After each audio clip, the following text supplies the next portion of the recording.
Okay.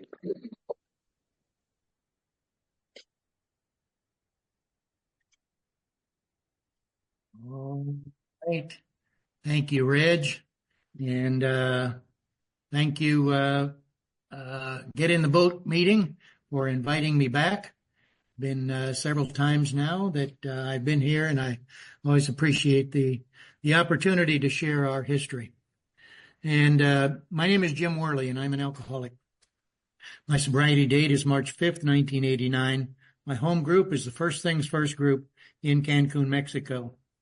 And most of what we're going to hear tonight is in Bill Wilson's own words, mainly from these four books that you see there: Soul of Sponsorship, Writing the Big Book, Bill W., My First 40 Years, and My Search for Bill W. by Mel B. And I'd like to congratulate Ken on 11 years also. So tonight's topic is Bill Wilson's spiritual experiences, plural, in his own words, except for a few of mine and some others, and historical journey through his. We hear a lot about Bill's spiritual experience, but he had more than one. Bill says, my spiritual awakening was electrically sudden and absolutely convincing. At once I became a part, if only a tiny part, of a cosmos that was ruled by justice and love in the person of God. No matter what had been the consequences of my own willfulness and ignorance, or those of my fellow travelers on earth, this was still the truth. Such was the new and positive assurance, and this has never left me. Well, we're going to go through a few things this evening. One is Grandpa Wilson. We're going to go to the Newport Cliffs, On Board and Under Fire, Winchester Cathedral, Ebby and the Kitchen Table, Towns Hospital, and the 1950s. So we're going to start off with Grandpa Wilson, Bill's paternal grandfather. And this is a picture of Mount Aeolus, and down there at the foot of the hill is East Dorset, Vermont, a little town of about 1,500 where Bill grew up. And what Bill says about his grandfather Wilson was, my grandfather Wilson was a very serious case of alcoholism, and it no doubt hastened his death. Although some years prior to this, he had, to everyone's great surprise, hit the sawdust trail, to speak figuratively, at a revival meeting in the Congregational Church, and was never known to drink afterwards. However, biographers have other sources other than Bill, and particularly this one, Susan Cheever in My Name is Bill W. says, Grandfather Wilson was an enthusiastic innkeeper. He had his good friend alcohol turn against him. One Sunday morning, in despair, he climbed to the top of Mount Aeolus and beseeched God to help him. He saw a blinding light and felt a great wind, and rushed down to interrupt the service at the Congregational Church. Demanding that the minister leave the pulpit, Wilson described his experience to the congregation. Emily, Bill's mother, loved this story about her husband's father, and she told it to her son, Bill, and to her husband as often as they would listen. In the 8 years that he lived after that experience, the elder Wilson never had another drink. We're going to skip over to the Newport Cliffs, Newport, Rhode Island, and a genuine spiritual experience. On January 24th, 1918, Bill and Lois were married. And the newlyweds, Bill says, in the spring or early summer of 1918, sudden orders came for a move to Newport, Rhode Island, where regiments were being assembled at Fort Adams. We had trained, and meanwhile, on the old coast pieces, continued our course on ballistics, and I think had learned something of the 8-inch howitzers, to which we were later to be reassigned. At any rate, we landed in Newport, Rhode Island, and this time I have to live in a tent on a part of the old parade ground, whilst Lois and the wives of the other officers congregated in Newport itself. We could see each other perhaps an evening a week and on the weekends. The parting was coming closer, and we knew it. Finally, the dreaded day arrived. I remember going with an officer called McConnell and his wife. the four of us, to someplace down on the shore for lobster. I remember the tremendous pall of gloom that settled over three of us, all save Lois, who bore up. Then I remember getting a terrible aversion to that mood of pessimism and thought of how selfish and self-concerned this all is. He's on his way to war. So there, and these are pictures of the Newport Cliffs. And afterwards, Lois and I got away from them, and at sunset, we stood on one of the beautiful cliffs at Newport overlooking the sea. It was a part of the shoreline where we were utterly alone, she and I looking out over the ocean, wondering. The sun was just setting, and as the minutes passed, our gloom was superseded by a growing feeling of duty and patriotism, and we talked about those things, and then it turned into an exaltation that I now realize amounted to a genuine spiritual experience. In other words, we found exaltation in the joy of sacrifice. We were given the strength and the joy to go on in the face of utter perilousness over the circumstances. That was the first outline and trace of the spiritual experience mechanism as it evolved in me over the years. I never shall forget that experience. It was very triumphant. So then he's on a boat. He's headed over a ship, on board and under fire. Another tremendous spiritual experience. So Bill had to decide what he was going to do when he got into the service. And he said, should we become aviators and fly those creaky crates in combat? Should we become infantrymen on the front lines? Should we join the quartermaster corps? Should we be field artillerymen? Or should we be coast artillerymen? Well, that choice, when put up to me, threw me into a fresh agony, and finally, despite all the great tradition of my state and of my school, I chose the coast artillery. He didn't want to be in the front lines. He wanted to be far from it. So I put my money on safety, and I was overwhelmed immediately with my first great dose of guilt and shame. I had never had, at least for many years, such a terrible feeling of shame and guilt. Oh, I had let my ancestors down. And he was not going to be on the front lines, but on the coast artillery, guarding the coast. We came into New York Harbor. After circling around, picked up some more troops, and then the good old British ship Lancashire set sail toward the east. Well, I'll never forget that voyage. There were a lot of nurses on board. We soon got next to the steward. I got hold of one of the ship's officers and struck up a comradeship with him. He gave me my first experience with brandy, which was so elevating that I can understand why Mr. Churchill drinks it. There was some undercurrent of apprehension, but the ship's company was really full of joy and confidence. There was anxiety, but somehow you could move that aside. Then came an experience that was a tremendously releasing and assuring thing for me. We had moved up also almost in sight of Iceland, and it got terribly cold. We knew we might be there, as we afterward learned we were. And then finally we took our turn to the southeast and entered the Irish Sea, which at that time was absolutely infested with German submarines. We all realized we were entering the sea presently, but still I didn't feel too concerned, nor did I see anyone else who betrayed any apprehension. This time we had to set most vigorous watches. Stairwells had been built down the hatches of the Lancashire, and there were openings from the stairways into one deck after another, and those decks were just packed solid with bunks. So they put an officer at each landing on the stairway and the hatch opposite each deck filled with bunks, so that if during the night we were hit, we'd be there to handle things and stop any panic. And I had an early morning watch on the night the Lancashire came into the Irish Sea. I sat practically on the keel of the vessel, and I could look up the stairway and through the hatch, and I could see daylight just coming. I couldn't help but reflect that I was the man lowest down, and I was musing away when suddenly there was an ear-shattering crash. Thinking about it afterward, it reminded me of the time I stuck my head inside the old church bell and a kid pounded the bell with a rock. It was utterly shattering, and the ship trembled and shook. And I thought to myself, this is it. Then a rush from the bunks started, sleeping men making for the hatchways, and I found I had to offer to shoot them to stop it.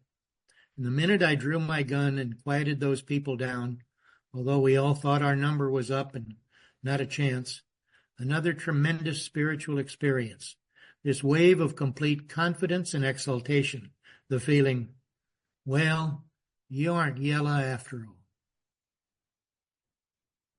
So they arrive in England, and Winchester Cathedral, the picture of a doughboy of a World War I soldier outside of Winchester Cathedral. In Winchester, there came another illuminating experience. I walked inside the cathedral, and there was a company of soldiers there, some of them pretty tough-looking specimens, and all were very much subdued by the atmosphere of that place. I have been in many cathedrals since and have never experienced anything like it. I thought of France. I thought of wounds. I thought of suffering. I thought of death, even of oblivion. And then my mood veered sharply about as the atmosphere of the place began to possess me, and I was lifted up into a sort of ecstasy. And though I was not a conscious believer in God at the time, I had no defined belief, yet I somehow had a mighty assurance that things were and would be all right. In Bill's original Bill's story, the first version of it, it was 11,500 words long. What we have in the big book is about 4,500 words long. So a lot of it was cut out, including a lot of most of what we're going to read. This was from his first draft of his story. Then we were in dear old England, soon to cross the Channel to the great unknown. I stood in Winchester Cathedral the day before crossing, hand in hand with head bowed, for something had touched me then I had never felt before. I'd been wondering in a rare moment of sober reflection what sense there could be to killing and carnage of which I was soon to become an enthusiastic part. Where could the deity be? Could there be such a thing? Where now was the God of the preachers, the thought of which used to make me so uncomfortable when they talked about him? Here I stood on the edge of the abyss into which thousands were falling that very day. A feeling of despair settled down on me. Where was he? Why did he not come? And suddenly, in that moment of darkness, he was there. I felt an enveloping, comforting, powerful presence. And tears stood in my eyes as I looked about. I saw on the faces of the others nearby that they too had glimpsed the great reality.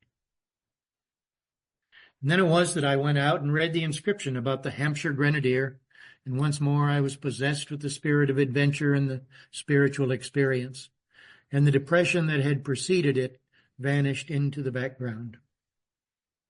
That was very much like the experience at Newport, very much like it, except this time the notion of the supernatural and the notion of God kept crossing my mind, and the sense of some sort of sustaining presence in that place was quite overpowering.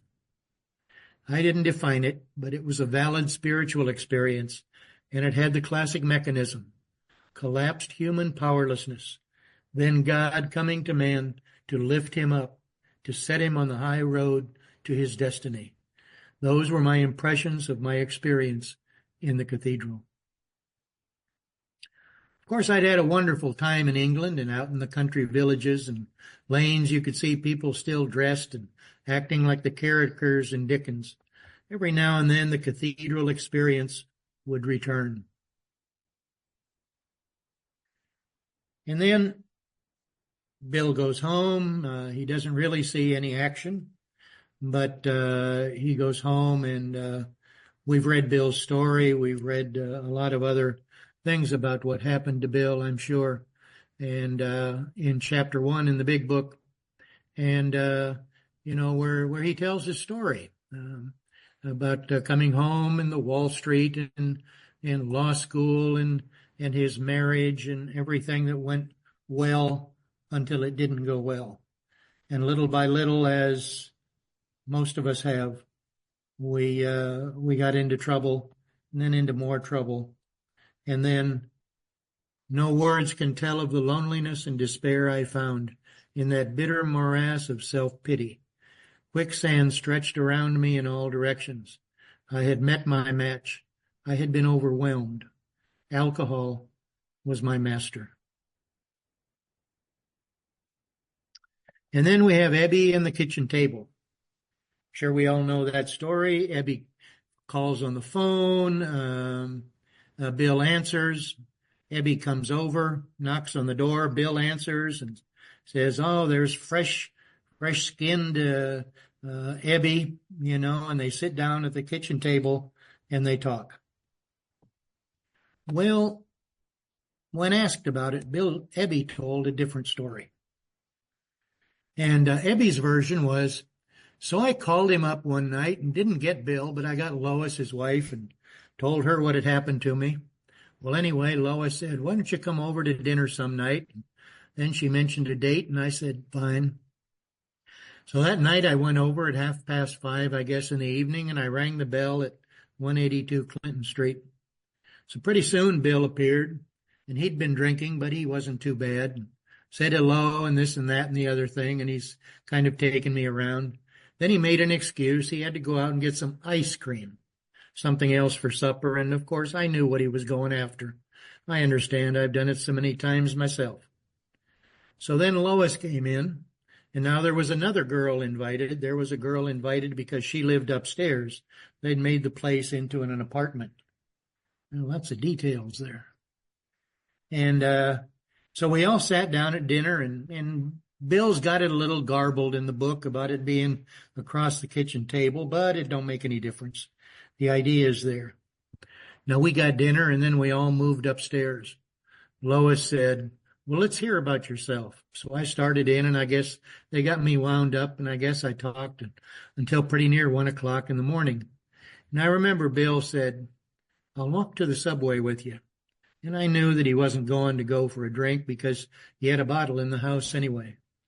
And on the way over, he put his arms around my shoulder just before I went in the subway and said, "I don't know what you got, kid, but you've got something, and I want to get it." Ebby told his version of that evening in Brooklyn on several different occasions, always acknowledging that, quote, "the story you read in the big book is a little different," end quote. He once glibly explained those differences by noting that, after all, he happened to be sober that night while Bill Wilson was drunk, pointing out that there were some details of that talk that Bill doesn't remember. Bill, when he wrote, again, his original version of Bill's story, this is what he says. He says, "Nevertheless, here I was sitting opposite a man who talked about a personal God, who told me how he had found him, who described to me how I might do the same thing, and who convinced me utterly that something had come into his life which had accomplished a miracle. The man was transformed. There was no dying. He had been reborn. He was radiant of something which soothed my troubled spirit, as though the fresh, clean wind of a mountaintop blowing through and through me. I saw and felt, and in a great surge of joy, I realized that the great presence which had made itself felt to me that wartime day in Winchester Cathedral had again returned. It was truly a sudden and breathtaking illumination." So Bill has this fresh, clean wind of a mountaintop experience when talking to Ebby. And again, a lot of this got condensed and moved in the final version, and this part ended up here. The Great Physician, Towns Hospital. It's Mary Baker Eddy there on the left. One of my Wall Street friends had sent me a Christian Science practitioner. Though I had not the slightest faith in such business, I went to please him. She gave me Mary Baker Eddy's Science and Health. My desperation was so great by now that I used to lie on my stomach in the sun in front of our camping place, reading and rereading. Always I used to say to myself, yes, this would work if I could only believe it. But I can't believe. Shame and failure had replaced success, and fear had banished security. Of romance there would be none, for presently I would die or go mad. This was the finish, the jumping-off place. The terrifying darkness had become complete. In agony of spirit, I again thought of the cancer of alcoholism, which had now consumed me in mind and spirit, and soon the body. But what of the great physician? During his third visit to Towns Hospital, Bill had a discussion with Dr. Silkworth on the subject of the great physician. Many theorists mistakenly believe this discussion occurred on his last and successful visit. In fact, Bill Wilson himself wrote that he had thought about this discussion before he decided to check himself into Towns for the last time at the urging of his wife and his brother-in-law. In Alcoholics Anonymous Comes of Age, A Brief History of AA, Wilson wrote, "Alcoholism took longer to kill, but the result was the same. Yes, if there was any great physician that could cure the alcoholic sickness, I'd better find him now, at once." On December 11th, 1934, Bill goes to Towns Hospital and has his last drink, a bottle of beer, as he's entering into the hospital. Yeah, we keep drinking till the last minute. On December 14th, Bill says, "One morning, the 14th of December, I think, Abby appeared in the doorway of my room looking the picture of health and confidence. Sympathy and understanding mingled with his smile as he said, 'Mighty sorry you had to land up here again. Thought I'd come up and say hello.' As he started to talk, I felt better. What he said at this point I don't remember, but I did notice that he pointedly avoided the topics of alcohol and religion. He was just paying a friendly visit, asking for nothing. He wasn't going to try any evangelism on me after all. This inspired me to start asking questions myself. Then he began to repeat his pat little formula for getting over drinking. Briefly and without ado, he did so. Again, he told how he found how he couldn't run his own life. He got honest with himself as never before. How he's been making amends to the people he damaged. How he'd been trying to give of himself without putting a price tag on his efforts. And finally, how he'd tried prayer just as an experiment and had found to his surprise that it worked. He no longer sat on a powder keg. He was released. He was free. This was his simple story. After I asked a few more questions, he turned the talk to other matters. After a bit, he left, promising to return later. So this is how Bill always tells that story. Abby came. Bill asked him questions. Abby told him of his experience, and Abby left. In the big book, Bill actually says that he did the steps in Towns Hospital. That's the only place where he says that. The other times when he talks about that, he only says, Abby told me and I asked questions. So the great physician, depression caught me again. The undertow was remorseless and I sank. I remember saying to myself, I'll do anything at all. If there be a great physician, I'll call on him. Then with neither faith nor hope, I cried out, if there be a God, let him show himself. The effect was instant, electric. Suddenly my room blazed with an indescribably white light. I was seized with an ecstasy beyond description. I have no words for this. Every joy I had known was pale by comparison. The light, the ecstasy, I was conscious of nothing else for a time. Then seen in the mind's eye, there was a mountain. I stood upon its summit. There a great wind blew, a wind not of air but of spirit. In great clean strength it blew right through me. Then came the blazing thought, you are a free man. I know not at all how long I remained in this state, but finally the light and the ecstasy subsided. I again saw the wall of my room. As I became more quiet, a great peace stole over me, and this was accompanied by a sensation difficult to describe. I became acutely conscious of a presence which seemed like a veritable sea of living spirit. I lay on the shores of a new world. This, I thought, must be the great reality, the God of the preachers. The effect was electric. There was a sense of victory, followed by such a peace and serenity as I had never known. There was utter confidence. I felt lifted up as though the great clean wind of a mountaintop blew through and through. God comes to most men gradually, but his impact on me was sudden and profound. Savoring my new world, I remained in this state for a long time. I seemed to be possessed by the absolute, and the curious conviction deepened that no matter how wrong things seemed to be, there would be no question of the ultimate rightness of God's universe. For the first time, I felt that I really belonged. I knew that I was loved and could love in return. I thanked my God who had given me a glimpse of his absolute self. Even though a pilgrim upon an uncertain highway, I need be concerned no more, for I had glimpsed the great beyond. Save a brief hour of doubt next to come, these feelings and convictions, no matter what the vicissitude, have never deserted me since. For a reason that I cannot begin to comprehend, this great and sudden gift of grace has always been mine. So, what are some of those vicissitudes? We now see that a spiritual experience is just the beginning and not the end. The experience or awakening just seems to get us up to the starting line. So now what does one lone man with a spiritual experience do with it?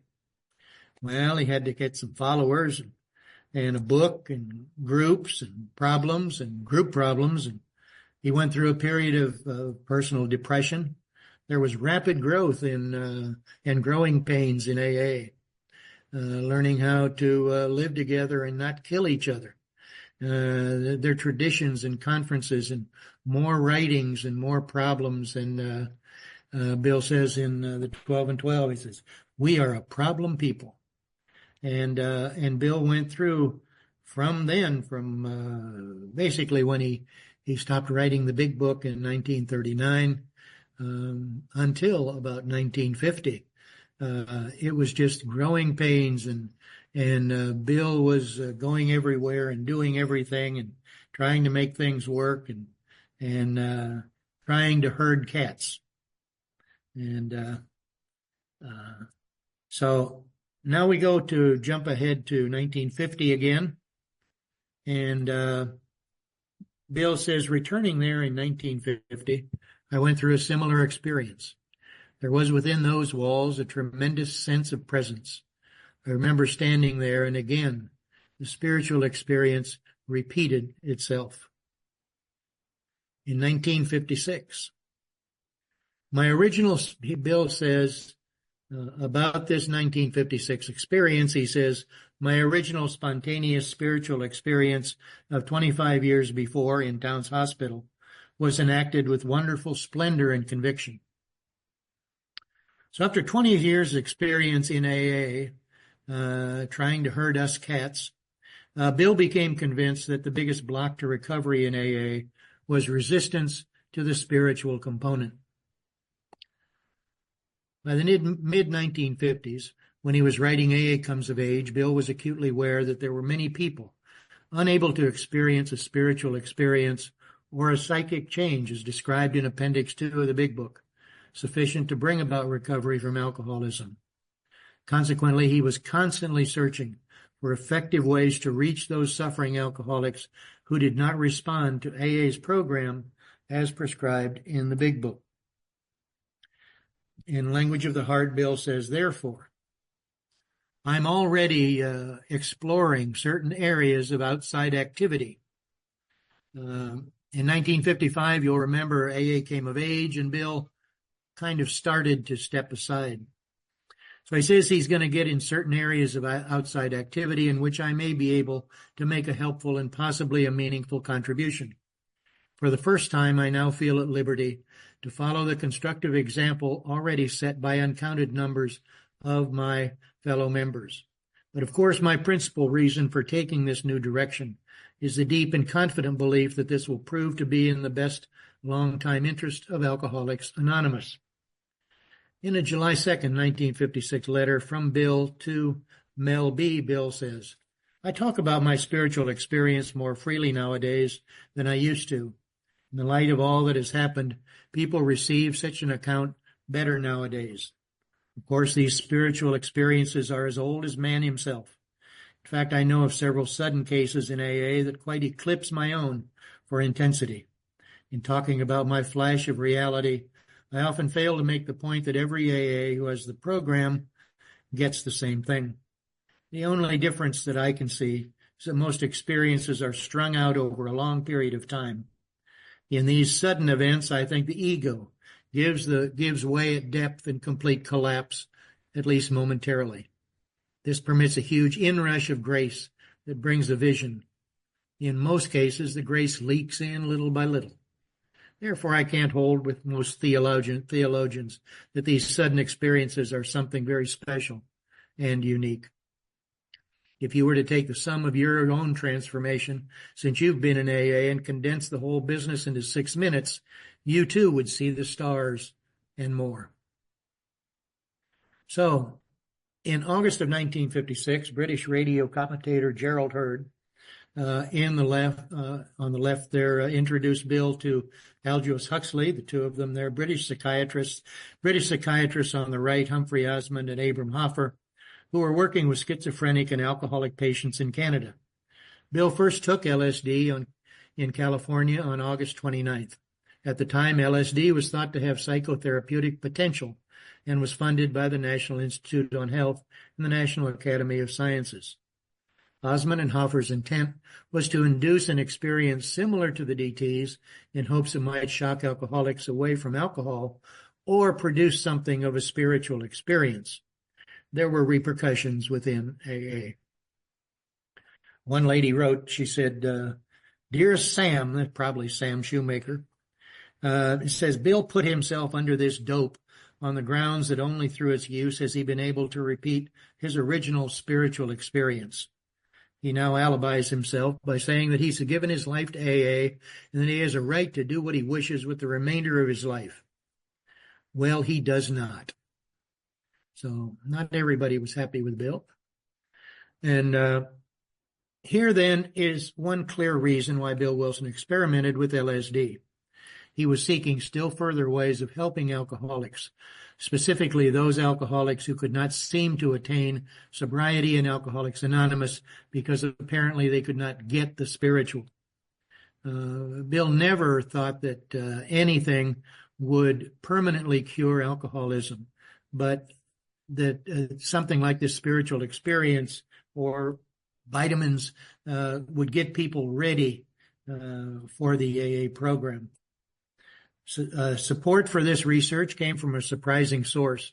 When one of his parishioners expressed concern to Sam Shoemaker, the Reverend consulted his superior, Bishop Pardue, who declared himself in the utmost sympathy with what Bill was doing.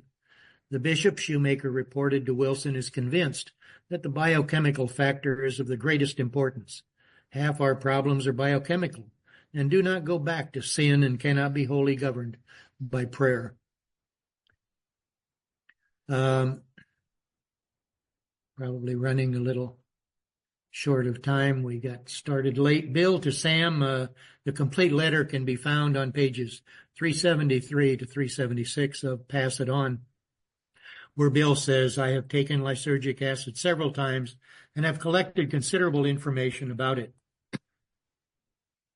And the second paragraph there, in the course of 3 or 4 years, they have administered LSD to maybe 400 people of all kinds.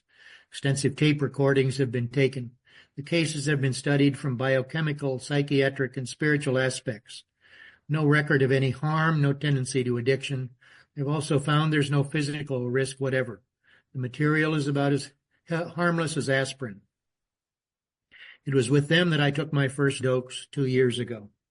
Bill, of course, then slowed down his LSD experiments and later disbanded the group of people that was experimenting with it. We have to remember that this was way before Timothy Leary and tune in, tune out, and drop out. You know, this was an experimental drug, and Bill was looking for a way to help alcoholics. In varieties of religious experience, William James that Bill quotes Our understanding of what really happened to Bill that night at Towns Hospital, was it belladonna and a hallucination or a spiritual experience, is best understood by turning to the same book he opened the morning after his revelation. And Bill said he read it cover to cover. Well, I heard him in a recording saying he thumbed through it. And if any of you know that book, you'll realize that thumbing through it is probably what he did. But there are some good stories in there about conversions. In it, William James argues that the worth of a religious conversion should not be decided by its origins. Where does it come from? Doesn't matter whether revelation comes instantaneously or builds slowly over time, whether God or drugs or prayer or meditation induces it. If the fruits for life of the state of conversion are good, we ought to realize and venerate it. According Bill felt that LSD helped him eliminate many barriers erected by the self or the ego that stand in the way of one's direct experiences of the cosmos and of God. Some of the letters Bill Wilson and Father Ed Dowling exchanged between 1958 and 1960, when Father Ed died, concerned Wilson's ongoing psychedelic experiments. On the psychic front, Wilson wrote, "The LSD business goes on apace. I don't believe that it has any miraculous property of transforming spiritually and emotionally sick people into healthy ones overnight. It can set up a shining goal on the positive side. After all, it is only a temporary ego reducer. But the vision and insights given by LSD could create a large incentive, at least in a considerable number of people." In a January 10th, 1959 letter, Aldous Huxley wrote to Father Thomas Merton about his friend, Bill. "A friend of mine saved from alcoholism during the last fatal phases of the disease by a spontaneous theophany, which changed his life as completely as St. Paul's was changed on the road to Damascus, has taken lysergic acid 2 or 3 times and affirms that his experience under the drug is identical with the spontaneous experience which changed his life, the only difference being that the spontaneous experience did not last so long as the chemically induced one." There is obviously a field here for serious and reverent experimentation. So there were a lot of people that were doing this. Spiritual experience had to be a key to survival. We saw that the alcoholic's helplessness could be turned by vital advantage. He could be deflated at depth. This is from a letter a second letter that Bill wrote to Carl Jung. The admission of this, we could be deflated at depth, talking about the use of LSD by some AA members. Many of us AAs, for example, have returned to the churches, always with fine results.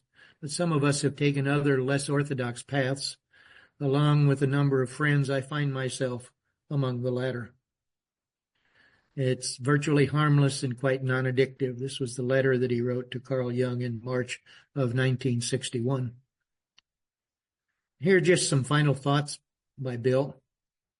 "In despair, I had cried out, 'Now I am willing to do anything. If there is a God, will he show himself?' And he did. This was my first conscious contact, my first awakening. I asked from the heart, and I received." And of course, we know Bill says, "We have entered the world of the Spirit." It may be possible to find explanations of spiritual experiences such as ours, but I have often tried to explain my own and have succeeded only in giving the story of it.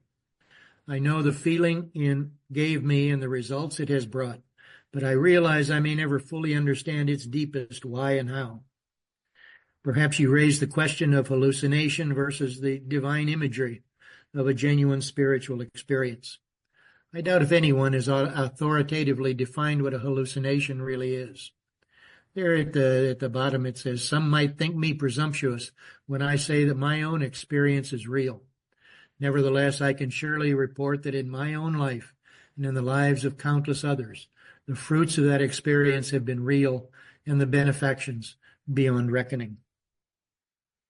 The central characteristic of the spiritual experience is that it gives the recipient a new and better motivation out of all proportion to any process of discipline, belief, or faith.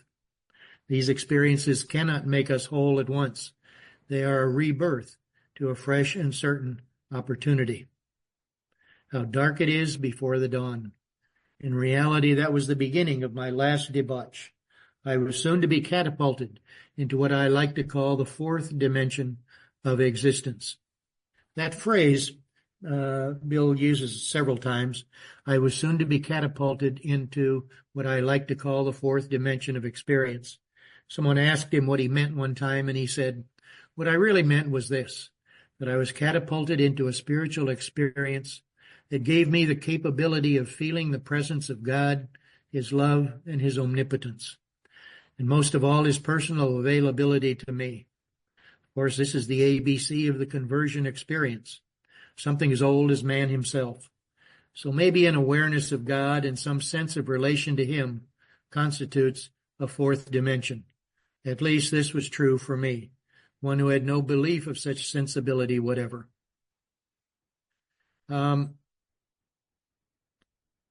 Running out of time, so I'm going to...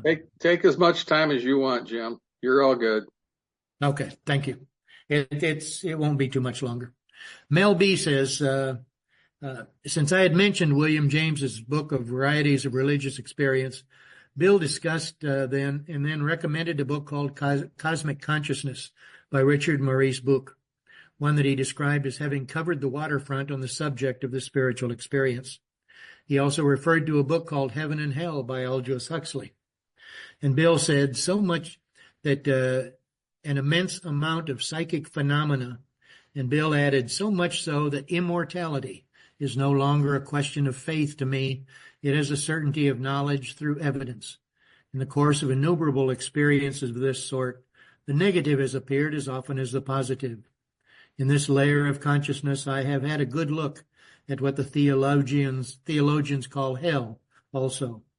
My total experience seems to confirm the argument in Huxley's book, namely that reality, which must include both absolute and relative, is arranged in several layers. Is arranged in several layers. We have the conscious, the unconscious, or subconscious, the world of psychic phenomenalism, which suggests our Father's house of many mansions, and finally the ultimate reality, glimpses of which all mystics seem to have had. And those are subjective light in these spiritual experiences, sudden spiritual experiences, a great joy, an intellectual illumination with moral elevation, and a sense of immortality. To me, this makes good theological sense. We appear to be in a day at school, a relative state of affairs that slowly progresses toward a meeting with the absolute. When the Doors of Perception, another book written by Aldous Huxley, the title of which the rock band takes its name, by the way. Bill was writing that when the doors of perception are opened widely enough by ego deflation, we get these fleeting glimpses of ultimate destiny.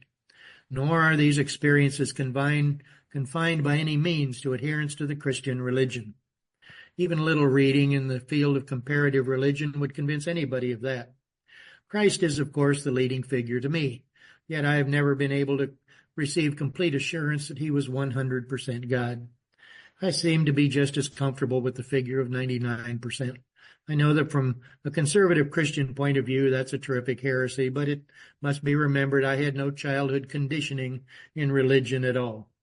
I quit Congregational Sunday School at 11 because they asked me to sign a temperance pledge. So what shall I do? Of course, I don't know, except to try to be open-minded. In any case, though, I do think it imperative that neither my theological views nor those of Dr. Bob ever have any appreciable influence on AA. That would only create another competing religion. Of these, we certainly have enough already. One further point, with me, the original experience was so prodigious, the preview of destiny so intense, that I have never had any difficulty with doubts since that time. Even at my worst, and that has often been damn bad, the sense of the presence of God has never deserted me. That has pulled me through some awful jams. My doubts have been about myself as a going human concern. Never has there been any question about the ultimate destiny of us all, or of God's justice and love. Long ago, I became a pupil of AA. All around me, people were doing better with themselves in a spiritual sense than I ever could. My role as Mr. AA, I've been enabled to manage fairly well. But as one neurotic drunk trying to get along and grow, I've often been pathetically rebellious and rationalized. Practically all the sins I didn't have time for when drinking, I've since fallen for. In the last 12 years of life, despite all my blessings and opportunities, I've spent 8 in depression, sometimes very severe ones. However, there's been profit for AA, even in this state of affairs. In fact, I was forced to sit home and ask what would become of AA and what would become of me. The result was the 12 Traditions of Alcoholics Anonymous and the present world service structure. Maybe I grew up a little myself. Let's hope. Dr. Bob was made of better stuff in his personal life. He also came much closer to spiritual achievement than I ever did. He seemed never to have been victimized by awful conflicts, though this is not for sure because he was a real stoic. Unlike me, he was a vast reader of spiritual and psychic literature. He had a great library of it. By contrast, my own reading has been very sparse. I have rather relied more on observation and conversation. I guess I'm still a shopper at the theological pie counter. I love that phrase. He can't make up his mind. A shopper at the theological pie counter. Still wondering in many respects what it's all about. So, my friend, you now have the latest bulletin on my own state of grace. I do hope it helps reduce any overestimate you may have had about me. And I do hope for another thing, that really impossible, that someday the society will let me become just a plain member. And again, those of us who have spent much time in the world of spiritual make-believe have eventually seen the childishness of it. This dream world has been replaced by a great sense of purpose, accompanied by a growing consciousness of the power of God in our lives. We have come to believe he would like to keep our heads in the clouds with him, but that our feet ought to be firmly planted on earth. That is where our fellow travelers are, and that is where our work must be done. These are the realities for us. We have found nothing incomprehensible between a powerful spiritual experience and a life of sane and happy usefulness. In the wake of my spiritual experience, there came a vision of a society of alcoholics. If each sufferer were to carry the news of the scientific hopelessness of alcoholism to each new prospect, he might be able to lay every newcomer wide open to a transforming spiritual experience. This concept proved to be the foundation of such success AA has since achieved. Thank you for letting me share. My email is there if anyone would like to send me any questions or anything. If we have time, I'll be glad to answer any questions, or we can close, whatever you decide. Thank you for letting me share. Thank you.